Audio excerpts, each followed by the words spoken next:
how can people become a morning person or learn to get up early more easily and more regularly?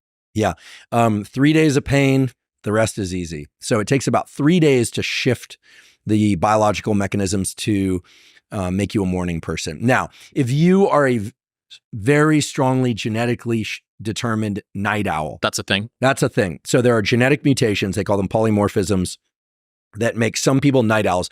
They feel best psychologically and physically going to sleep at about 1, 2, or 3 a.m. and waking up somewhere around, 10, 11 a.m. or noon. Mm-hmm. That exists.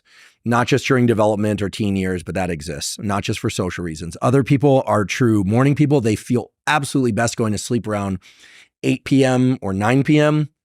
10 p.m. would be late for them, and they feel great waking up at 4, 5, or 6 a.m. Okay. Most people feel best going to sleep somewhere between 10 and midnight and waking up somewhere between 6 a.m. and 8 a.m. or so, maybe 5:30 to 8 a.m. Okay. So those are 3 bins of the night owl, the morning person, and then the more typical schedule, but it's heavily weighted toward that typical schedule if you look at the general population.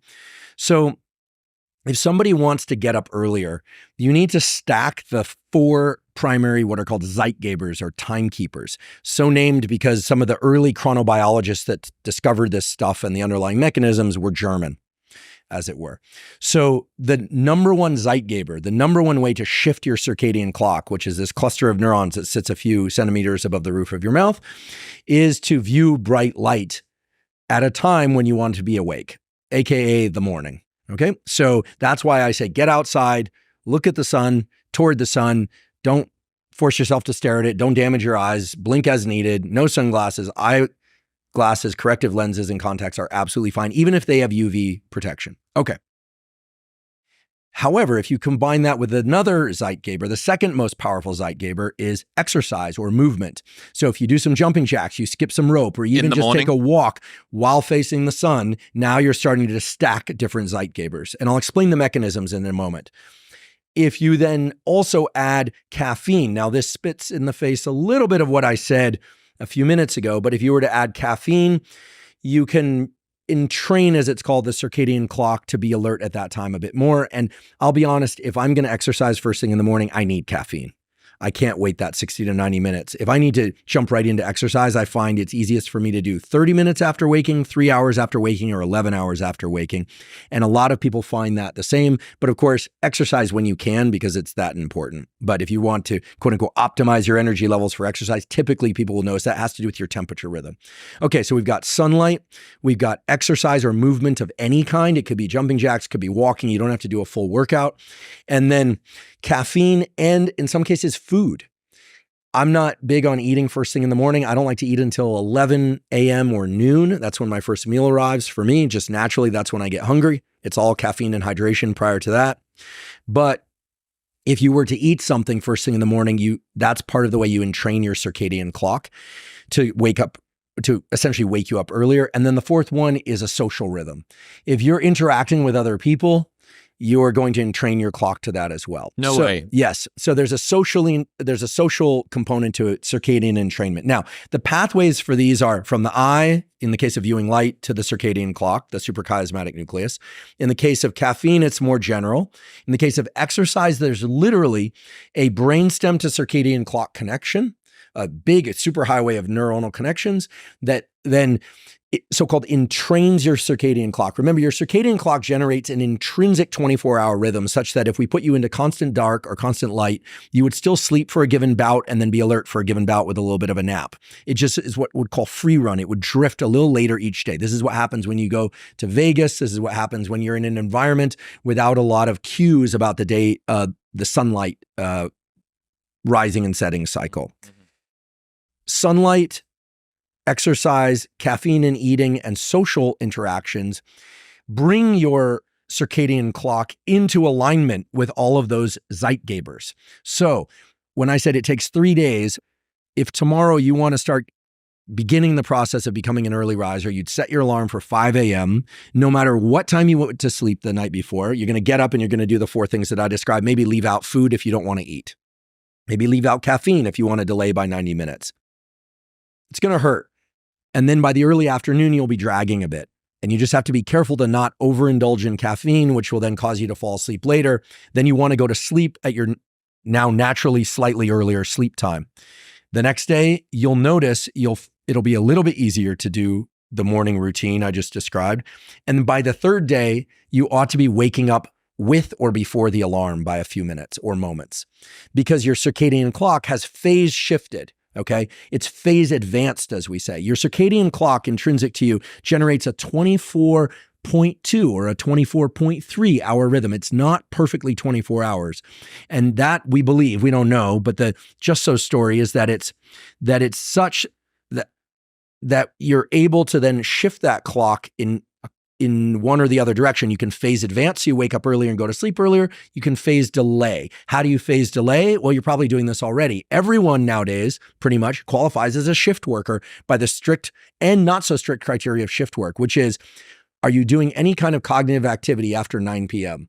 Are you viewing any kind of bright lights after 9:30 p.m.? Most people would say yes.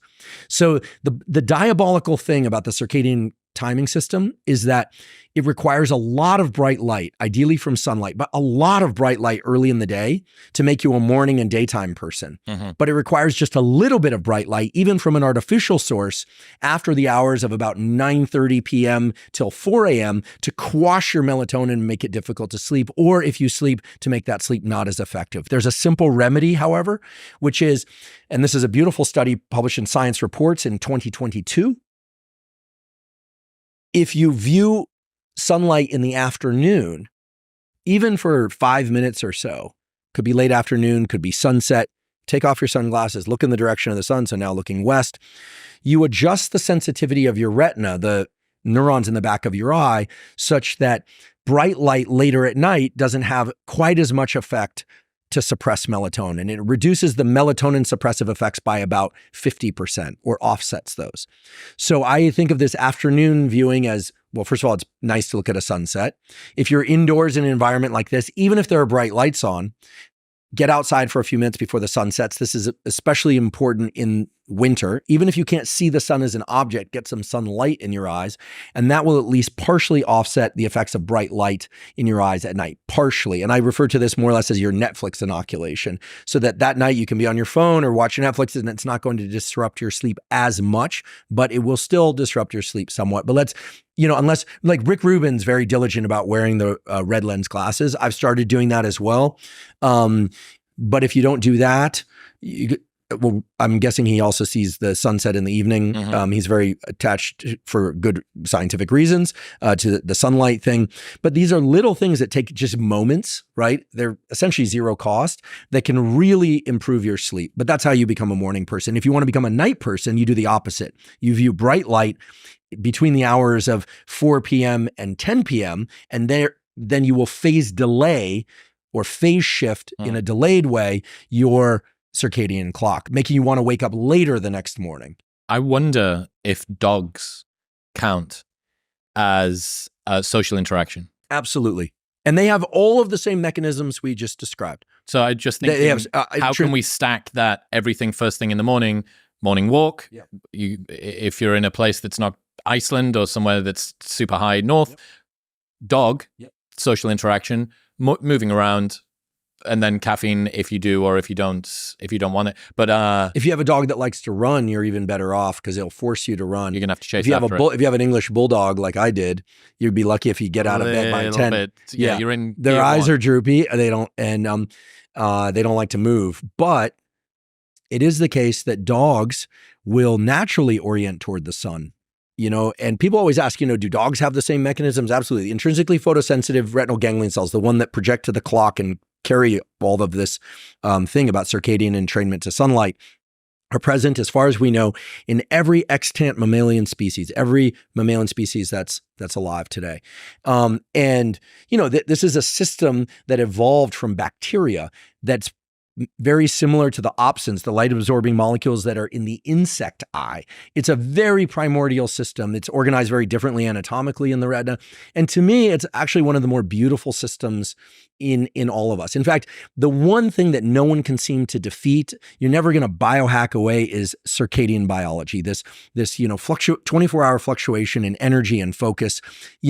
Some people require less sleep, but we're all more or less a slave to these mechanisms. And it's a good thing that we are, because it forces us to rest. Neuroplasticity occurs during sleep. They push down adenosine. It takes us through these natural ebbs and cycles of cognition. I'm obsessed by the idea that in sleep, the conscious mind obviously is not in control. The unconscious mind can geyser up thoughts. The brain is organizing things more in terms of symbols. Time and space are very organized very differently in dreams. And there's a lot of information to be gleaned from dreams. It's just that we don't yet understand what the symbols mean. The kind of classic Freudian Jungian interpretations are certainly not going to be complete, but I'm so grateful that we get this thing called sleep. And I think thanks to the great Matt Walker, we now understand that the whole thing about sleep when I'm dead is a really dumb mindset. And my team at the Huberman Lab podcast, we sometimes joke that we win by sleeping. When we're in the peak of things, we all encourage each other to get rest. Get rest. We really prioritize sleep.